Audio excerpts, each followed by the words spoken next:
Is the world falling? What is happening and how is the public going to be affected by this NAR lawsuit, the proposed settlement? So let's dive in.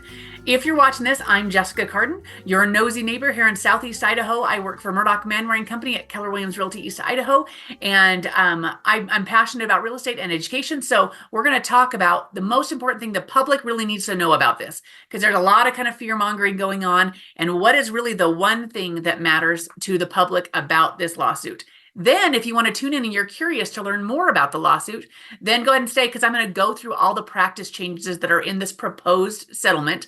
The lawsuit is we have a settlement proposed. The judge has not ratified that settlement yet, which means if the judge ratifies the settlement, that means in mid-July these changes will go into effect. So what is the main thing that people need to know in the public about what's going to change? Well, here's the big thing. What's going to change is that real estate agents, if they want to show you houses, will have to have a written agreement that discusses how they get paid, who's going to pay them, and how that works, and how much before they start showing you houses. That's it. That is the big change for the public, you're no longer going to call up a real estate agent and say, hey, will you just show me this house? I don't want to sit down and do a buyer's consultation. I just want to go out and see this house. Those days will be done. We will not be allowed anymore a realtor will not be able to run out and show you a house without discussing compensation in a written agreement. So you'll have to come to an agreement on how much that realtor gets paid and how that works before you look at houses. That's the biggest change to the public. But there's a lot of other things going on in this lawsuit that is interesting about the real estate market. I think there's some good. There's some stuff that people are really don't like. There's some stuff that I think people won't like. I think for a long time, people have wanted to just call an agent. Maybe their agent's out of town, and so they just call Zillow, or they do, they go online and find somebody, or they call the listing agent, and they don't really want to work with that agent. They just want them to show them a house because their agent's out of town, or they're shopping, or they're kind of looky-loos, whatever it is. Those days will kind of be over and done with. And so I think that's great. That's great for the real estate agent. The public may not love that as much, but really what this whole lawsuit boiled down to is what's called anti-trade, which is restricting free trade.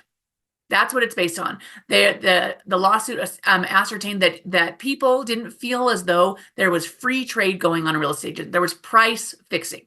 So let's kind of talk about how that works.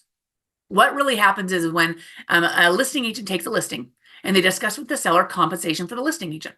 They decide on what commission it's going to be paid. Now, that commission is negotiable. You sit down with the seller and you talk about it. Here's what I offer. Here's what I charge. Are you willing to pay that? Back and forth, back and forth. Negotiation doesn't mean you just take what you're offered. You negotiate.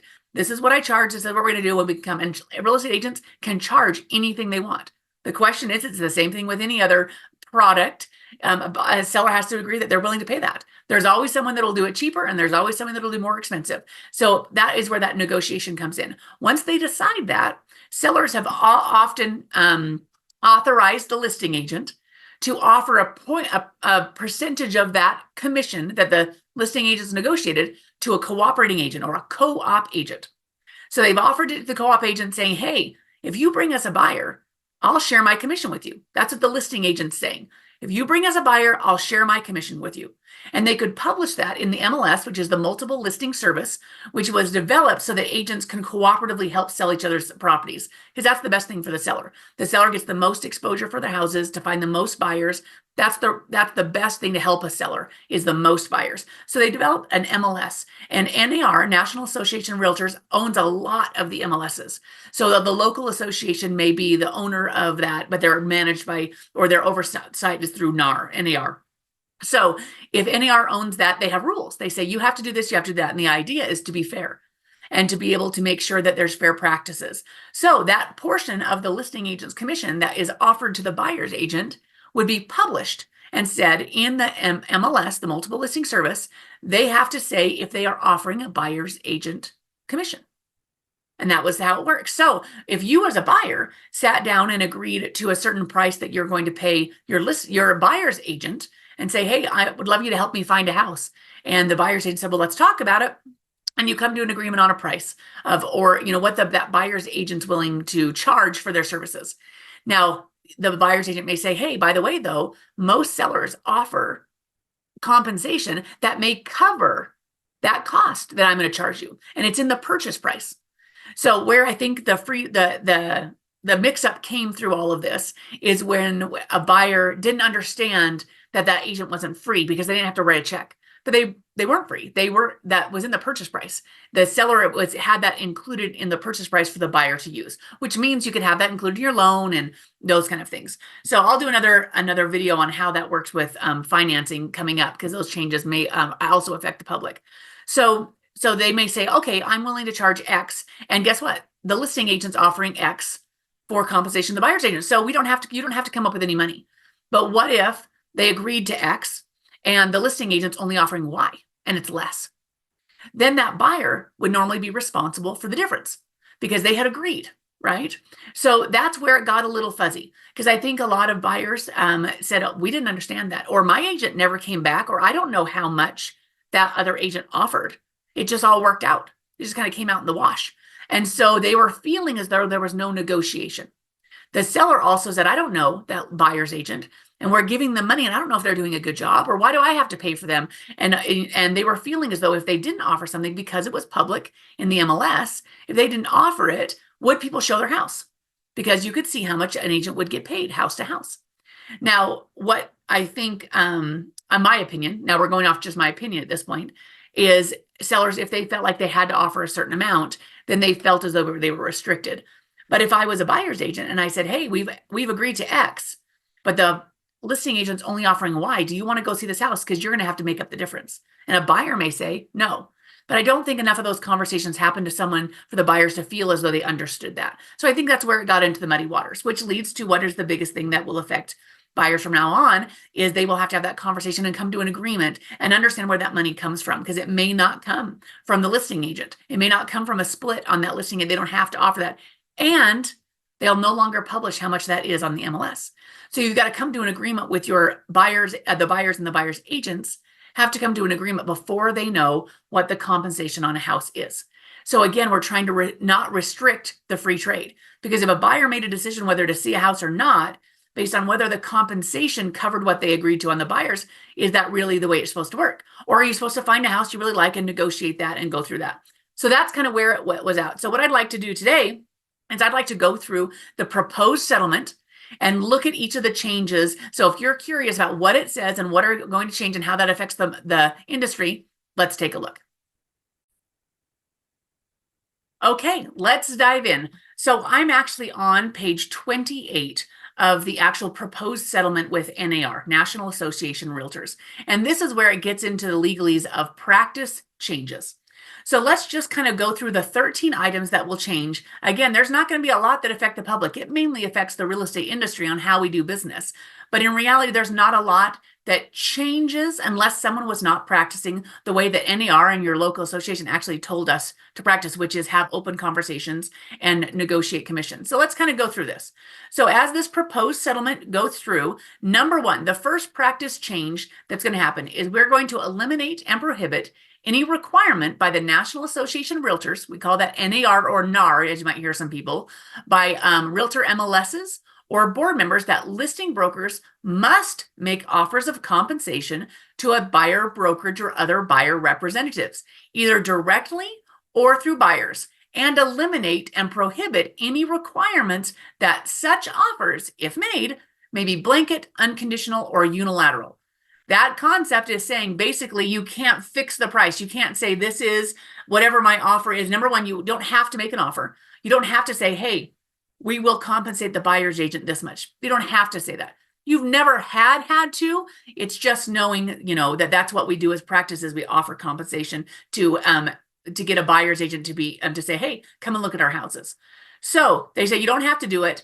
And we are prohibiting any requirement that offer of cooperative help, if made, must be blanket, unconditional, or unilateral. So there's taking that kind of off the table. Again, that doesn't affect the public as much, except for if you are hoping that listing agent is offering the compensation that covers what you've agreed to that your buyer's agent is being willing to pay. You might want to know that, but it's no longer going to be published. We're going to get into that.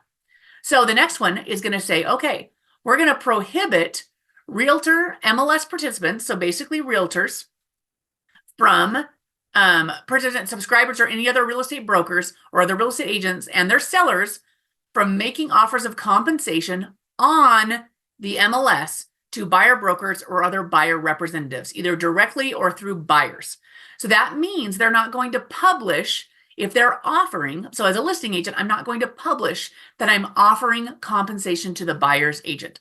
I can still offer compensation. I just can't publish it in the MLS. Now, there's two schools of thought on whether this is good or bad. If you've already made an agreement with your buyer agent to where you say, this is how much I'm going to pay you, and the buyer's agent said, let's see if how much is going to be offered by the listing agent to see if that's covered, it's no longer easily accessible through the MLS. So they won't know when you go to you go to look at a house. So they said they cannot, they're going to, so it's prohibiting from putting offers of compensation in the MLS to buyer brokerages and disclosing on the MLS listing broker compensation or other broker compensation. So there's not going to be any disclosure anymore about compensation commission on the MLS. So that's a big one. That's a big possibility. You don't have to, number one, you don't have to offer any compensation. And now it's not, if you do offer compensation, you can't put it in the MLS. Okay, number three, they're going to require realtors, MLS participants, to eliminate all broker compensation fields in the MLS and prohibit the sharing of offers of compensation to buyer brokers or other buyer representatives described in paragraph 58 of the settlement via any other realtor MLS field. So they're saying it can't be in the MLS and you can't have like a little field in the MLS. Again, not something that really affects the public, that's logistics, but you can't have a field that says, hey, this is how much compensation is being offered or how much is being offered. I can't talk about how much the listing agent is negotiated with the seller.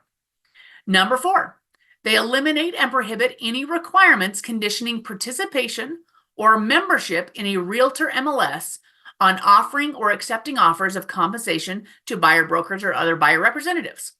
So you cannot have any requirement that they are realtor members or MLS members on offering or accepting compensation. So you can't say, hey, if you're not a realtor or you're not a member of the MLS, you don't get to be compensated of the buyer brokerage. So they don't have to be a member of the MLS to receive compensation from the listing agent. Okay. Number five, agree not to create, facilitate, or support any non-MLS mechanism, including by providing listing information to internet aggregator websites for such purpose, for listing brokers or sellers to make offers of compensation to buyer brokers or to other buyer representatives, either directly or through buyers. However, so that basically says is that if we cannot facilitate a non-MLS mechanism to publish the compensation, the MLS can't do this. So, and members of NAR cannot facilitate saying, hey, we're going to provide you information to now you can publish it instead of us. So that's what that says right here. Now remember, a lot of this interpretation is my interpretation. I don't represent NAR. I don't represent any local association. This is just me, your nosy neighbor, giving her opinion on what this says on the proposed settlement. However, so it's saying you can't help. So the MLS cannot give information to somebody else to publish because they're not publishing it. However, this provision is not violated by a realtor MLS providing data or data feeds to a realtor MLS participant or third party, unless the realtor MLS knows the data or data feed are being used directly or indirectly to establish or maintain a platform that offers compensation from multiple brokers. So it's saying, hey, you can still feed information. You can still send listings so that websites can show listings that the MLS has for sale. You can still provide that unless you know that they are sneakily, using that information to offer compensation. Basically, here's the example. The realtor MLS cannot intentionally circumvent the requirement of not having the MLS display the data. So basically, the MLS cannot provide buyer agent compensation to anyone. They can't be the ones providing that. Or a realtor or realtor MLS participant displaying both data or data feeds from realtor MLS and offers of compensation to buyers, brokers, or other representatives, but only on listings from their own brokerage. So again, it's just talking a little bit about making sure that, again, we're not using the MLS to display compensation. That's not where they're going to get the information about compensation. Okay, next one, 6. Unless inconsistent with state or federal law or regulation before or during the operation of paragraph 58, which is the idea, the settlement of this agreement, require that all realtor MLS participants working with a buyer, here's the key: enter into a written agreement before the buyer tours any home with the following. So the agreement has to have the following. So this is the big key right here for everybody. When we say how's it going to affect, we're going to go right here. The buyer enter into a written agreement before the buyer tours any home. There's the words right in there. Before a buyer tours any home. Oh, I got to get that off of there. Okay, here's what has to be in that written agreement that the buyer enters into before touring a home. To the extent that such a realtor or participant will receive compensation from any source, the agreement must specify and conspicuously disclose the amount or rate of compensation it will receive or how this amount will be determined. So it's going to have to be in and say, okay, how much am I going to get if I work with you as a buyer's agent to help you find a home and to show you homes? That has to be in the agreement before homes are going to be. How much am I going to get paid, the rate, the amount, or how the rate or the amount will be determined. Number 2, the amount of compensation reflected must be objectively ascertainable and must not be open-ended. Example, the buyer broker compensation shall be whatever the seller is offering to the buyer. So it can't say I'm going to enter into agreement and whatever the listing agent or the seller is offering as compensation, we'll take it. It can't be that. It must be specific. Cannot be open-ended. It must have an amount. And how is that determined? Is it a percentage? Is it a flat fee? Is it a whatever it is that you negotiate with your buyer's agent? So you can't leave an open-ended amount. And lastly, the third part that must be in the agreement: such a realtor or participant may not receive compensation for brokerage services from any source that exceeds the amount or rate agreed to in the agreement with the buyer. So that says is you've met with your buyer's agent, you're going to go look at houses, you've agreed on how much they're going to get paid to help you with the purchase of your home or to look at homes and how that's going to be paid and who's going to pay it, right? Now, because right now we don't know. Remember, the MLS has removed any offers of compensation. So we don't know what house to house, what compensation is being offered by the seller, the listing agent, to the buyer's agent. But you've already agreed on what they're going to get paid. Now, if you agree on X amount of money to your buyer's agent, if you are the buyer, and the seller and listing agent are offering Y, which is more than X, they cannot receive Y. They can only receive X.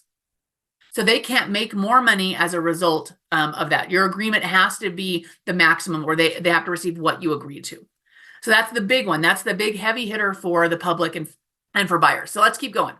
So number 7, this proposed settlement prohibits realtors and realtor MLS participants from representing to a client or a customer that their brokerage services are free or available at no cost to the client, unless they will receive no financial compensation from any source from those services. I think that's a big clarifier. If an agent has ever said, my services are free, if to help you buy a house, it's free. There's no cost to you. We're eliminating that because there really is a cost. It's just a cost that's coming from the seller, but it's in the purchase price. So that's a big thing. So they cannot say my services are free or no cost, unless, of course, they are not receiving any financial compensation for their services. Okay. Again, clarity. This is about clarity. We're going to go to number 8. It requires realtors and realtor MLS participants acting for sellers to conspicuously disclose to sellers and obtain seller approval for any payment or offer of payment that the listing broker or seller will make to another broker, agent, or other representative, real estate attorney, acting for buyers. Such disclosure must be in writing, provided in advance of any payment or agreement to pay to another broker acting for the buyers. So they have to come to an agreement before a listing agent comes to an agreement with somebody else, or before it's paid, and specify the amount or rate of such payment. So basically the seller has to, and this already happens most of the time, if they've done a listing agreement and they've come to an agreement on how much compensation the listing agent will receive, and if they're going to be sharing that with a cooperative agent. But if they're not going to offer any compensation to the cooperating agent, things have to change, because there has to be in writing an agreement on how much that payment would be if you're offering something to the buyer's agent. Okay. Or whoever the buyer is using to represent them. Okay. Number 9, I think we're on number 9. Require realtors and realtor MLS participants to disclose to prospective sellers and buyers in conspicuous language, I keep saying conspicuous language, so clear language, that broker commissions are not set by law and are fully negotiable. In their listing agreement, if it's not a government specified form, in their agreement with buyers, if it's not a government specified form, and in pre-closing disclosure documents, if there are any, and are not government specified forms. So what this says is we have to make sure everyone understands none of the commissions are set by law. Everything is negotiable. Now, this is something that realtors get shocked that some people think that they were never negotiable, but the lawsuit said, hey, we didn't think they were, and buyers and sellers didn't feel that they were. So that's why now there must be language saying, hey, commissions are not set by law. There is no set commission. Everything is negotiable, okay? And it has to be in writing. In the event that a listing agreement, buyer representation agreement, or pre-closing disclosure documents are a government form, then realtor or realtor MLS participants must also include another disclosure with conspicuous language expressly stating that the broker commissions are not set by law. So basically, if you're using a government form that won't allow that verbiage, you've got to create another one to give that disclosure, okay? So NAR shall also require that realtor member boards and realtor MLSs, to the extent they publish a form listing agreements, which means we use their forms, buyer representation agreements, pre-closing disclosures, or documents for the use by realtors. Participants and or subscribers must conform to those documents for this agreement. So they've got to have that in there. Okay, number 10. So remember, there's 13 of these. Require that realtor and realtor MLS participants and subscribers must not filter out or restrict MLS listings communicated to their customers or clients based on the existence or the level of compensation offered to the buyer broker or other buyer representative assisting the buyer. This means a realtor cannot say, I'm not sending that house to my buyer, even though it meets their criteria, because they don't offer a compensation.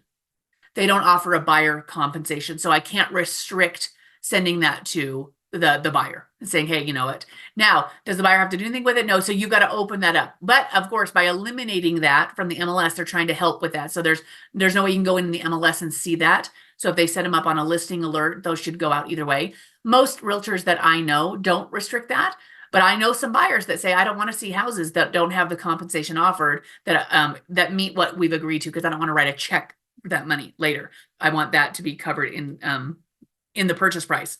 Or you can negotiate that when you negotiate purchase price. So that's right there. That's a big thing. They want to make sure that it's now against the rules that an agent can't say, I'm not sending that house to the buyer because it doesn't compensate enough. So number 11, you cannot rescind or modify any existing rules that are inconsistent with the practice changes reflected in the settlement. Okay. So you can't, you have to make sure if all the rules follow these rules. Number 12, we have to develop educational materials that reflect and are consistent with each of the provisions in the practice changes and eliminate materials that are contrary to it. Makes perfect sense. Again, doesn't really affect the public.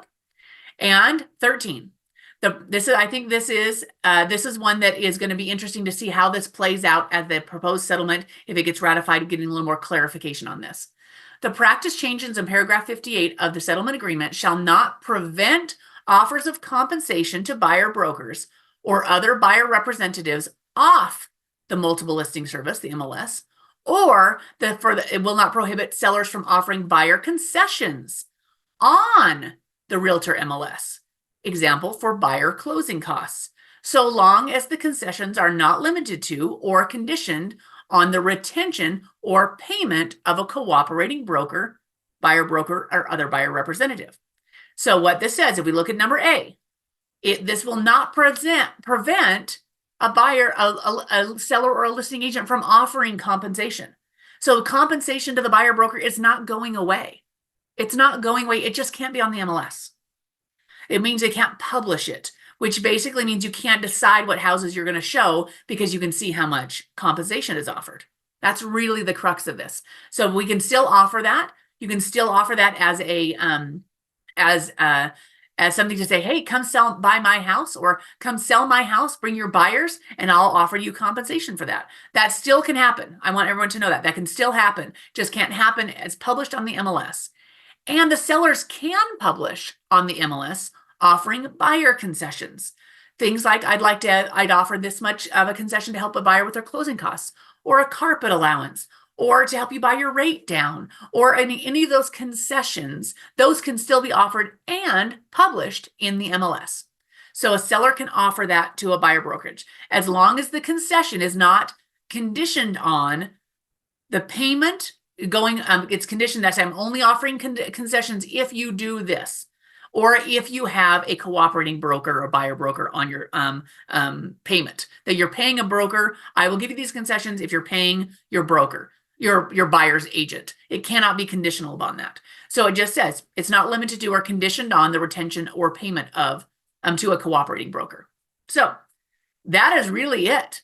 So then the rest of this is just now all kind of legalese and going through that. So that's the crux of it. It's not really that sexy or that exciting when you take a look at everything that is that is going on in this. But again, the biggest takeaway from all of this is be prepared if the court ratifies the settlement and the settlement goes into place, because it is now just proposed.